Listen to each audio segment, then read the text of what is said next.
Hi everyone. So my favorite thing to do on a Sunday evening or afternoon is to make lesson plans. Not really, and probably your favorite thing to do is not to do homework.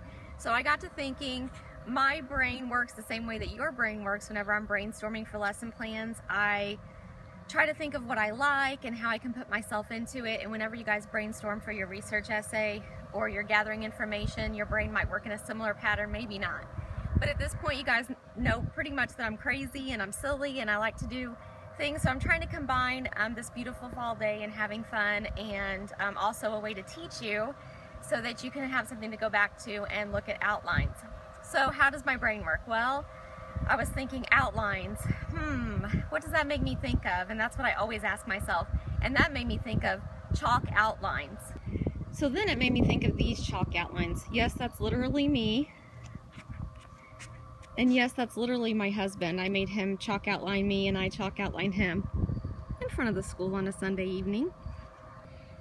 So is there a way to combine something that you really enjoy, being silly or doing something fun, with learning?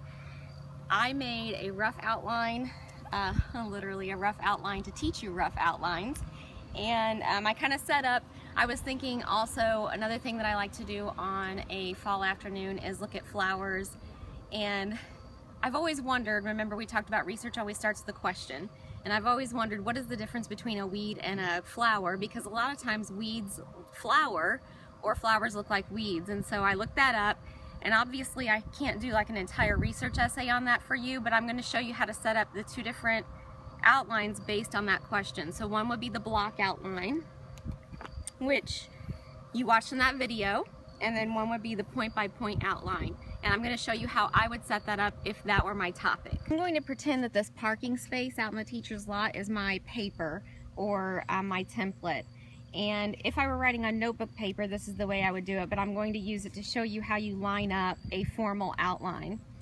The first one, you can title your outline up here, and this is going to be our block outline. And this is, like I told you, if you want to keep all of your same topics together. So out here, I'm going to put a Roman numeral 1, and your Roman numeral 1 is always your introduction. It's always your first paragraph. And your introduction always has the same two things. It has your hook, or attention getters. This is where you draw the reader in. So for example, if you want to tell a story or ask a series of questions or have like a startling fact or something like that, start with a quote, something that's going to pull your reader in. The second thing that your introduction always has is your thesis statement. And remember that your thesis statement is the main idea of your entire essay. So whenever you create your outline, you're actually going to put your thesis statement in that section. Whenever you have something to remember when you make an outline is whenever you have an A, you have to have a B. If you have a 1, you have to have a 2. If you can't have two together, then you have to just skip it and make it a main heading.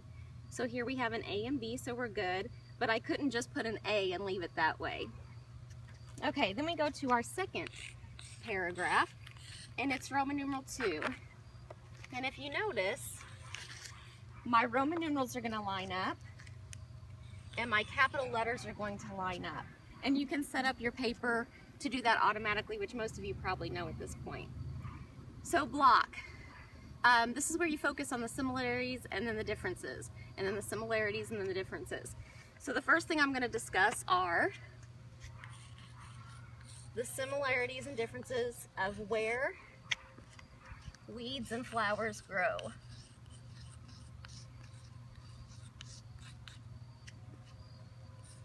And I would want to, on a Roman numeral, you want to make sure you capitalize like you're capitalizing a title. So you capitalize all of the letters except for articles and prepositions. Then I'm going to have an A, and I'm going to talk about the first similarities, and this is going to be lawns. Whenever you have your capital letters, you're going to capitalize the first letter that follows it, but you don't have to follow or capitalize anything that follows. B is going to be side of road.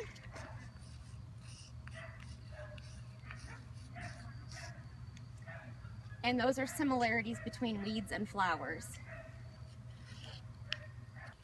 Okay, the next one is that they can both grow into the cracks of sidewalks and roads and things like that. And they can both end up in flower pots. Even if you don't intend weeds to end up there, they can actually end up growing there. Okay, so that would be my similarities for my second paragraph. And if I'm writing in the block format, then I'm going to go on to the differences of where they grow. Now here you can either put similarities of where weeds and flowers grow and differences.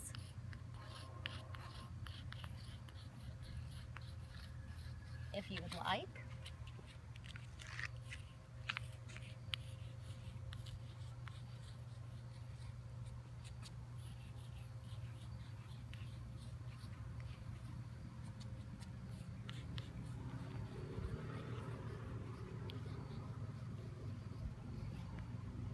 Okay, then there would be differences here, and they might not match up with your similarities because obviously they're different.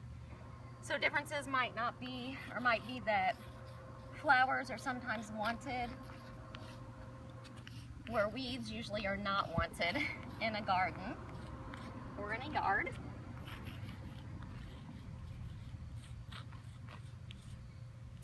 Then I would have Roman numeral 4. And all of these are going to be my paragraphs. So Roman numeral 1 is my first paragraph. Roman numeral 2 is my second paragraph. Roman numeral 3 is my third paragraph, and so on and so forth. And then these would be your details within each paragraph, how you're going to expand. Okay, so here I would continue. This one would be my topic 2. So this would be similarity number 2. I'm not going to write it all out right now, but similarity 2. And then I would make my outline here. And I would go on like that. Then I would have difference 2.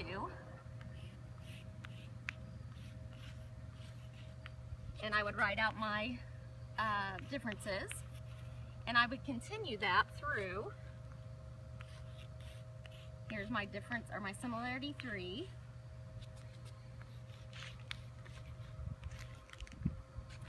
And my difference 3.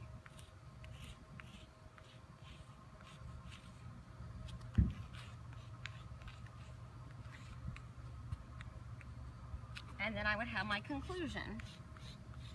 And that would be my last paragraph.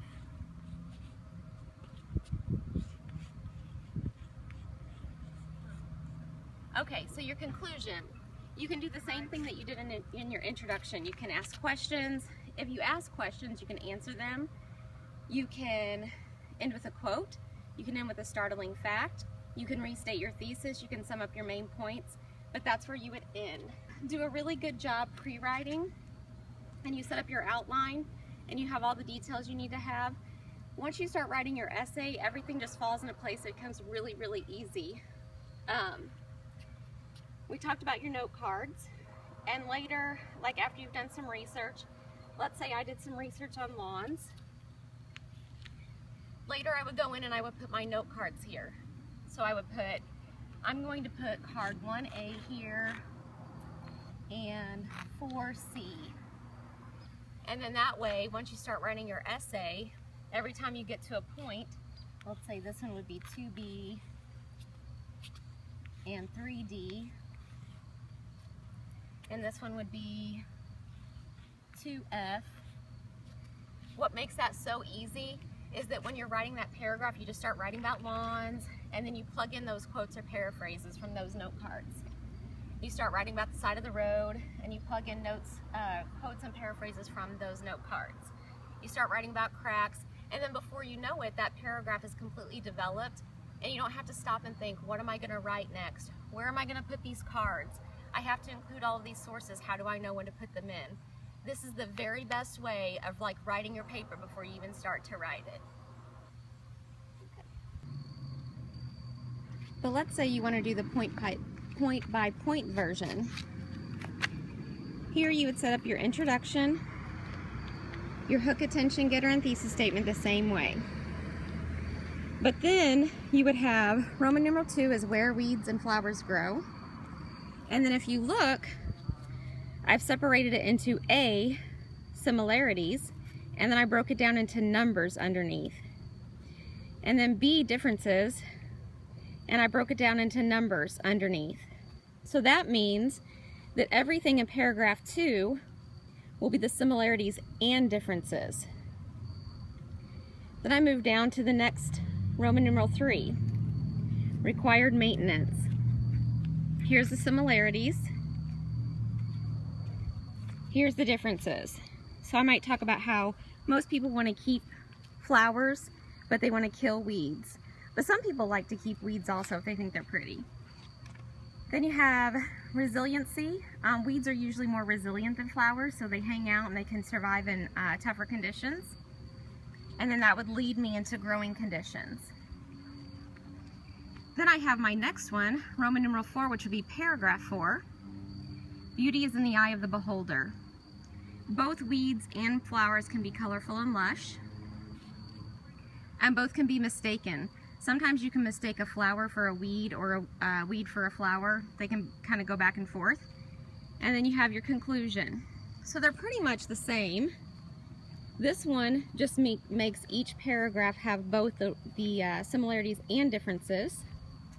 And that's completely up to you. So here's our pretend paper with our outline.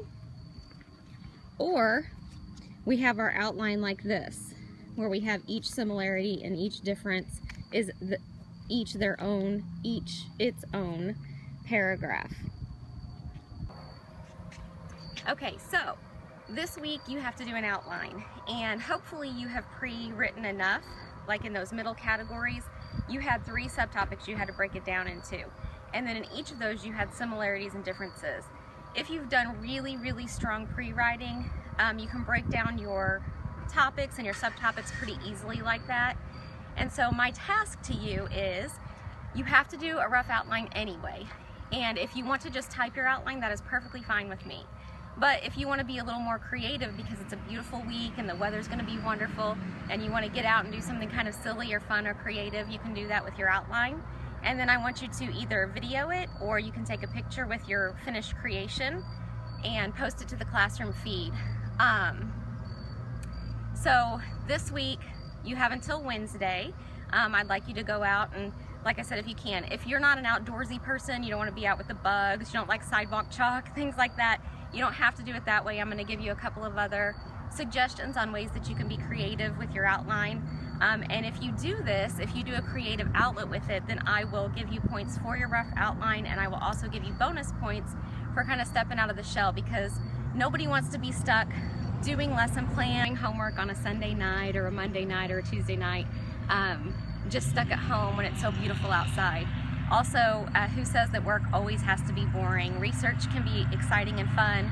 You can kind of interact with it, and I want to give you an opportunity to do that. All right, so let's say you don't like sidewalk chalk and you don't know what else to do.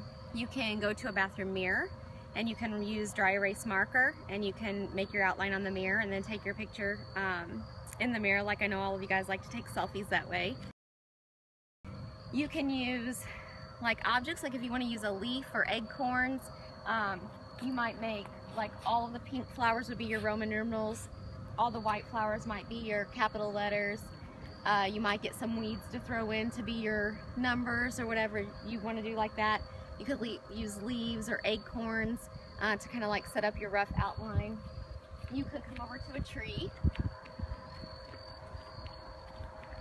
You could get some paper and cut it into chunks. Tape your paper up in an outline format, marking it off if you have a tall tree. You can make like a media format of it if you want to do like an infographic or something like that. It's completely up to you. You can use window markers on windows. You know, just make sure that you use something that can be washed off. I'm getting ready to wash off the sidewalks and the mirrors that I used, so make sure it's something you can wipe off, and make sure it's not illegal. But if you have some other idea and you want to use it, you're more than welcome to. You don't have to use my ideas, just go out and be creative. Creation sees you, it starts composing. The fields and trees, they start rejoicing.